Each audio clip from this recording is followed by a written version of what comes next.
ओम श्रुतिस्मृतिपुराणानाम् आलयं करुणालयं नमामि भगवत्पादं शङ्करं लोकशङ्करं शङ्करं शङ्कराचार्यं केशवं बादरायणं सूत्रभाष्यकृतौ वन्दे भगवन्तौ पुनः पुनः। ईश्वरो गुरुरात्मेति मूर्तिभेदविभागिने व्योमवद्व्याप्तदेहाय श्रीदक्षिणामूर्तये नमः। ॐ सदाशिवसमारम्भाम् शङ्कराचार्यमध्यमाम् अस्मदाचार्यपर्यन्ताम् वन्दे गुरुपरम्पराम्। ॐ सहना भवतु सहनौ भुनक्तु सह वीर्यं कर्वावहै तेजस्विनावधीतमस्तु मा विद्विषावहै। ॐ शान्ति शान्ति शान्तिः। ॐ आपदामपहर्तारम् दातारं सर्वसम्पदाम् लोकाभिरामं श्रीरामम्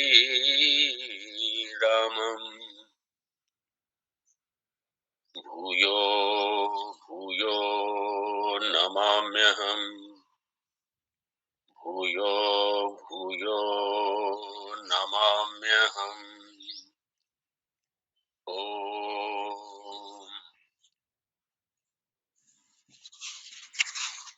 श्री राम गीता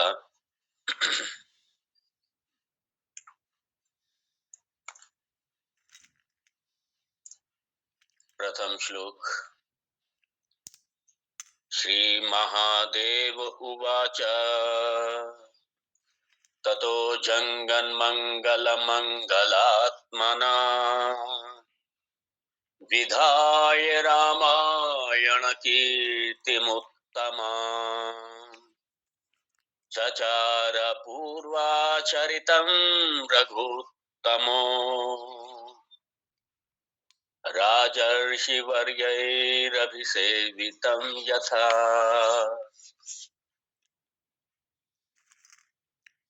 28वां श्लोक। श्री रामचंद्र उवाच रसादि पंचीकृत भूत संभवम् भोगालयं दुःख सुखादि कर्मणाम् शरीरमाद्यन्तवदादि कर्मजम् मायामयं स्थूलमुपाधिमात्मनः।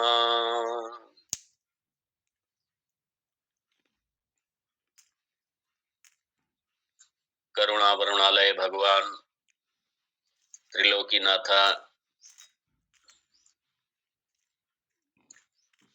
हम सबके प्राण स्वरूप,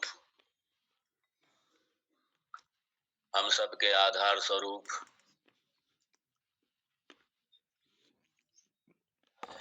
भगवान राम जी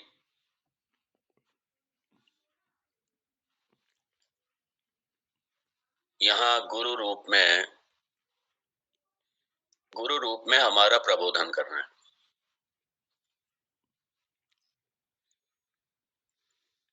और बड़ी स्पष्टता से ये भगवान असल में इतने सुंदर तरीके से क्रमबद्ध तरीके से चल रहे हैं। ये श्री राम गीता बड़ी व्यवस्थित, बड़ी क्रमबद्ध तरीके से शुरू से देखिए आप, स्टेप बाय स्टेप चल रहे हैं बिल्कुल एकदम। और उसके मूल में है लक्ष्मण जैसा शिष्य। लक्ष्मण ने जो प्रार्थना की थी, ये भगवान का करुणा प्रवाह है, एक गुरु का करुणा प्रवाह है शिष्य के प्रति। क्योंकि लक्ष्मण ने ये कहा था, ये नहीं कहा था शाधि माम, ये कहा था अनुशाधि माम। अर्थात भगवान इसका भाव ये था अनुषादी माम का कि भगवान मान लीजिए मैं शिष्य हूँ, मैं मूर्ख हूँ, मैं संसारी हूँ, मैं अज्ञानी हूँ। हो सकता है मैं कुछ आपसे पूछ ना पाऊं अज्ञानतावश, लेकिन आप करुणा करके अगर मैं पूछूं या ना पूछूं, मैं पूछ ही ना पाऊं मान लीजिए, तो आप कुछ बाकी ना रखना बिल्कुल। आप हे भगवान, हे गुरुदेव, आप बाकी ना रखना। इसलिए आप मुझे अच्छी तरीके से समझाइएगा, अंत तक मुझे समझाइएगा। और इसलिए श्री राम गीता में अंत में लक्ष्मण ये नहीं कहेंगे, जैसे अर्जुन ने कहा था, ये भगवान ने पूछा था, क्योंकि भगवान लक्ष्मण को प्रश्न करने का मौका ही नहीं देते। और अभी देखिए, अगर हम लोग इसका विश्लेषण करें पहले श्लोक से लेकर के और अभी तक 28वें श्लोक तक, कितना क्रमबद्ध तरीके से आ रहे हैं भगवान। हमारे प्रश्न को उठाने से पहले भगवान खुद ही समाधान कर दे रहे। ये श्री राम जी की कृपा है, ये गुरुदेव के रूप में बड़ी कृपा है। भगवान है, गुरु के रूप में है। तो भगवान यहाँ पे चूंकि विषय है मुक्ति, श्री राम गीता का विषय है मुक्ति और साधन है उसका ब्रह्म ज्ञान। और ब्रह्म ज्ञान क्यों? क्योंकि अनादि काल से जो हम जन्म लेते चले आ रहे हैं, इन उपाधियों में उलझे हुए हैं। इन उपाधि मतलब ये शरीर त्रय में उलझे हुए हैं और इसी में उलझे हुए हैं, जगत में उलझे हुए हैं। तो किस तरीके से पृथक किया जाए, पृथक कैसे करें? तो इसलिए भगवान पहले स्थूल शरीर, फिर सूक्ष्म शरीर, फिर कारण शरीर और तीनों उपाधियों का क्रमशः बाध करके मेरे अपने स्वरूप में अवस्थित करना, कि अहम ब्रह्मास्मि, इस स्वरूप में अवस्थित करना, यही मेरा परिचय है वास्तव में, यही मैं हूं। तो इसलिए भगवान सबसे पहले स्थूल शरीर पर ही प्रहार करते हैं कि पहले ये स्थूल शरीर, पहले तो यही आपका है, ये आप नहीं है और ना ये आपका है, ना आप है ना आपका है, दोनों है। तो भगवान ने इसीलिए स्पष्ट किया कि ये शरीर मिलता क्यों है, किस कारण से मिलता है, ये भी भगवान ने कह दिया, मिलता क्यों है, क्या कारण है इसका, और ये है क्या, तीनों बता दिए भगवान ने इसमें 28वें श्लोक में, कि इस स्थूल शरीर की उत्पत्ति कैसे होती है और क्यों उत्पत्ति होती है, क्यों उत्पत्ति होती है और उत्पत्ति होने के पीछे क्या कारण है, कैसे उत्पत्ति होती है, क्यों उत्पत्ति होती है, और फिर ये चला भी जाता है, अपना काम करके चला जाता है। तो इसलिए भगवान सबसे पहले हमको हमारे स्थूल शरीर से ही अलग करना चाहते हैं। इसलिए आसक्ति यहाँ सबसे खतरनाक, यहीं से आसक्ति यहीं से शुरू हो जाती है, क्योंकि शरीर में मैं बुद्धि आई तो शरीर के संबंधियों में मम बुद्धि जरूर आएगी, मेरे हैं ये, यही अर्जुन की समस्या थी। मैं ये हूं और ये मेरे हैं, अहम ऐशा मम एते, मैं इनका हूं, ये मेरे हैं। और इसलिए जहां जहां आसक्ति होती है, जहां जहां राग हो जाता है, उसे छोड़ना नहीं चाहते, फिर उसे खोना नहीं चाहता कोई। और जब चला जाता है तो दुख होता है, क्लेश होता है, रोते हैं बैठ करके।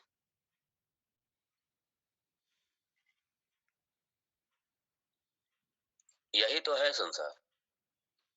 इसलिए भगवान कह रहे हैं कि ये भोगालयम, हम लोग देख चुके हैं कल काफी, उसी को लिंक पकड़ के चल रहे हैं। भोगालयम के किसका, सुख दुख का। और सुख दुख क्यों आए, कर्मणाम, कर्मणा मतलब यह कर्म फल समझ लीजिए, कर्म फल ले लीजिए यहाँ पे 28, क्योंकि कर्म से ही कर्म फल होगा और कर्म फल होगा तो उसे भोगने के लिए, उससे उत्पन्न सुख दुख होंगे, सुख दुख भोगने के लिए फिर शरीर में आओ। इसलिए मुझे किसका शरीर मिलेगा, मुझे इंसान का मिलेगा, किसी पशु का मिलेगा, पक्षी का मिलेगा, किसका शरीर मिलेगा, ये मेरे कर्म तय करते हैं। भगवान पक्षपात नहीं करते। हाँ, भगवान पक्षपाती नहीं है। ये मेरे कर्म तय करते हैं कि मुझे कौन सा शरीर मिलना है। ये मेरे कर्म तय करते हैं। तो सुख दुख आदि कर्मणाम, सुख दुख भोगने के लिए, और सुख दुख किसके लिए भोगने के लिए, जो मेरे अतीत के किए हुए कर्म हैं, जो प्रारब्ध का पैकेज, जिसकी वजह से मुझे ये तन मिला है, तो उसी कर्म का फल सुख दुख रूप में भोगने के लिए ये मुझे शरीर मिला है, भोगायतनम। और भगवान ने, चूंकि तत्वबोध में तो भगवान ने बड़ा स्पष्ट किया है, षड षड भाव विकार रहित अस्ति जायते वर्धते विपरिणमते अपक्षीयते विनश्यति। ये जो षड विकार है शरीर के, तत्वबोध में बताया था, लेकिन यहाँ भगवान ने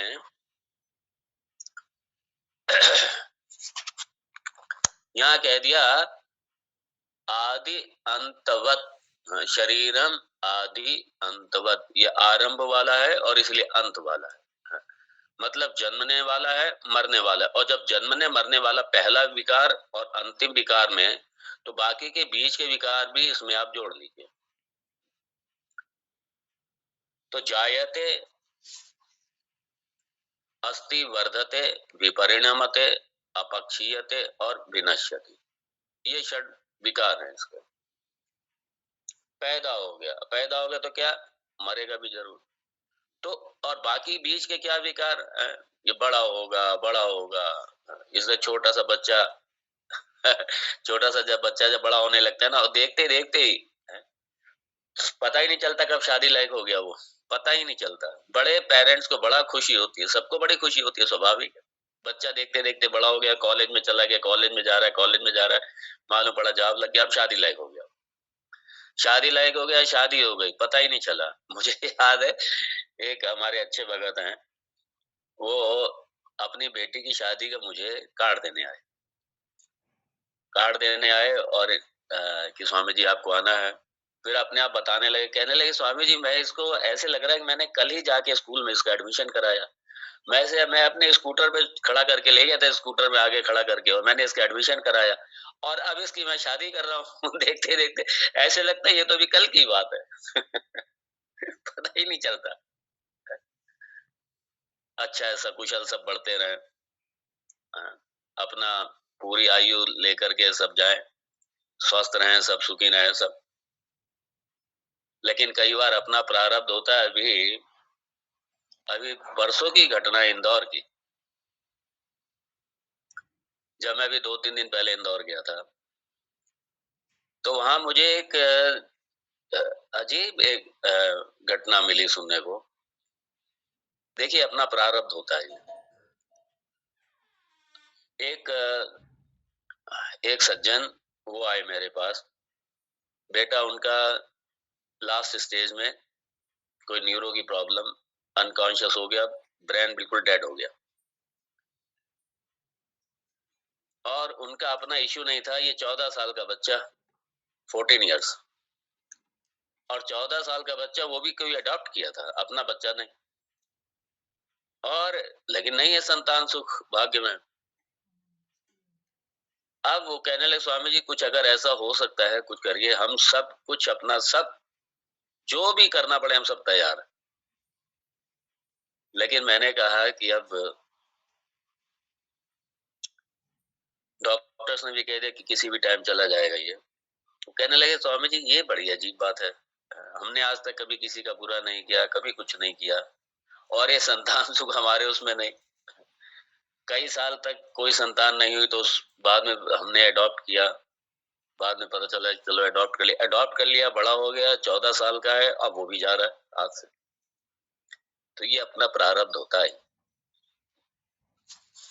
इसलिए प्रारब्ध कब कौन सा कहाँ निकल जाए कुछ पता नहीं। मैंने उनको फिर बाद में जब मुझे पता चला, उनके ताऊ जी मेरे भक्त हैं अच्छे, फिर मैंने समझाया, यही मैंने श्री राम गीता की, यही भगवत गीता की मैंने बात उनको समझाई।